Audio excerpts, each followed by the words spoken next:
This is a good one. It's how to fix your problems. And the first thing that you have to understand when you're looking at fixing your problems is that you're never gonna not have problems. My favorite quote in the entire world is that you can tell the size of a man by the size of his problems. And I absolutely believe it's true. Either you're not gonna be able to pay your light bill or you're gonna have a $100,000 a week payroll. Either one is a problem. You want to choose your problems. You want to create problems that are worth actually having. It's all in ratio to what you yourself can handle. Oftentimes, when something happens, you say, that's my kind of problem. In fact, I said that just earlier today. I got a phone call, and it was from my office. It said, Justin, we have too much work. We hired 2 more crews, but we're out of trucks. We need to buy 2 more trucks pretty much today. Well, that's an expensive problem, but I can tell you, I'd much rather have that problem than, Justin, we don't have any work. We don't have any revenue coming in. We don't know what to do. That's my kind of fucking problem, and I say that all the time at my office. When they say, Justin, this, and this, I say, you know what? What kind of problem is that? And they say, my kind of fucking problem. And you want to look at your problems that way. It's very, very important. So the first thing when you're fixing your problems is to understand that you will always have problems. Now, the second step. You need to understand that as your problems get bigger, through creating competencies that allow you to make bigger problems, which is what you want to do, get competent so you can have bigger problems in your life, you have to understand what's going to happen to you, and then there's a new set of problems that are almost going to feel personal. The first one is that you're going to begin to feel isolated.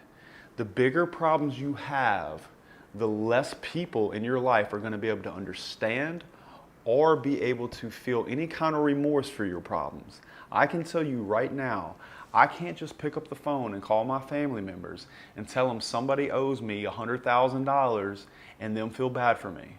I can't call my dad and say, Dad, I have way too many women that want to sleep with me, but I don't have the time in the day. Because I can tell you right now, he's either going to laugh at me or he genuinely doesn't give a fuck, or worse, it creates resentment. So understand that once you start to build these problems, that less and less people are going to understand you, accept your problems, and even be proud of you for the problems that you were able to create in your life. And I'll say that again, you were able to create. You need to get to a place where you're able to create problems that are worth having.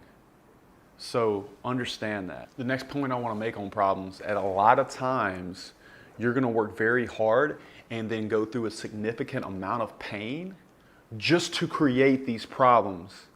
You're going to work hard. It's going to be painful. It's going to suck. And on the other side of it, guess what?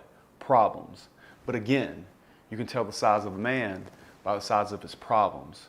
So it's very, very important to understand and have the expectation that you're going to work hard, it's going to be painful, and on the other side of it is a problem. It's just a much better problem than the ones you had before. Right now, you can't pay your rent. Tomorrow, you're going to have to make certain purchases to keep things going. That's the kind of problem you want. So as you're going through this pain, what you're going to do is create a certain amount of strength. You're going to be able to create a scenario where things that freak other people out, that absolutely stress other people out, are so small to you that they're almost laughable. And that's going to make you strong, not only to yourself, but to those people, which is going to make you a better leader. It's going to make people follow you easier. And it's going to give you the confidence that you need to move forward through small life challenges that used to be major issues for you. And once you have created a situation where you have big problems, you have the strength to withhold the stress, and you have the competency it took to get through the problems in the first place, you're now approaching what I would call freedom.